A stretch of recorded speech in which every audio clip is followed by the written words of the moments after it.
ఏలూరు జిల్లా Nuzvid TDP incharge మాజీ MLA Mudraboina కంటతడి పెట్టారు. వచ్చే ఎన్నికల్లో ఆయనకు టికెట్ లేదని తేల్చేసింది అధిష్టానం. దీంతో భావోద్వేగానికి లోనయ్యారు. కార్యకర్తలతో ఏర్పాటు చేసిన ఆత్మీయ సమ్మేళనంలో మాట్లాడుతూ కన్నీరు పెట్టుకున్నారు. దీంతో ఇతర నేతలు కార్యకర్తలు ఆయన్ని ఓదార్చారు. నూజివీడులో ఇటీవల పరిణామాలు ఇబ్బందికరంగా మారాయన్నారు ముద్రబోయిన. ఇక్కడి పరిస్థితులపై చంద్రబాబు మరోసారి ఆలోచన చేయాలన్నారు.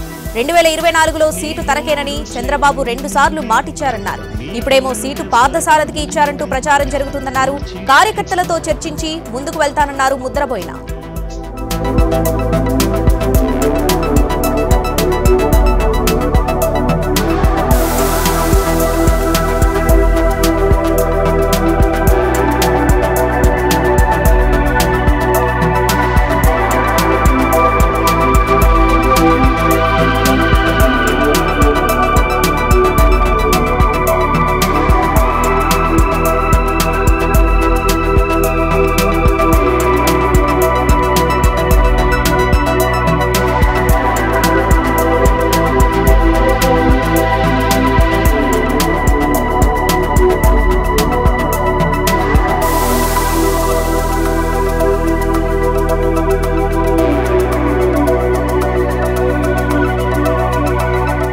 ఇన్ని బాగున్నప్పుడు ఇన్ని రిపోర్ట్లు అంటే ప్రతి ఒక్కటి కూడా సర్వేలు కానివ్వండి, ఏదైనా సరే దేంట్లో కూడా ఎక్కడా కూడా ఒక్క తప్పు అనేది కానీ ఎక్కడా లేదు.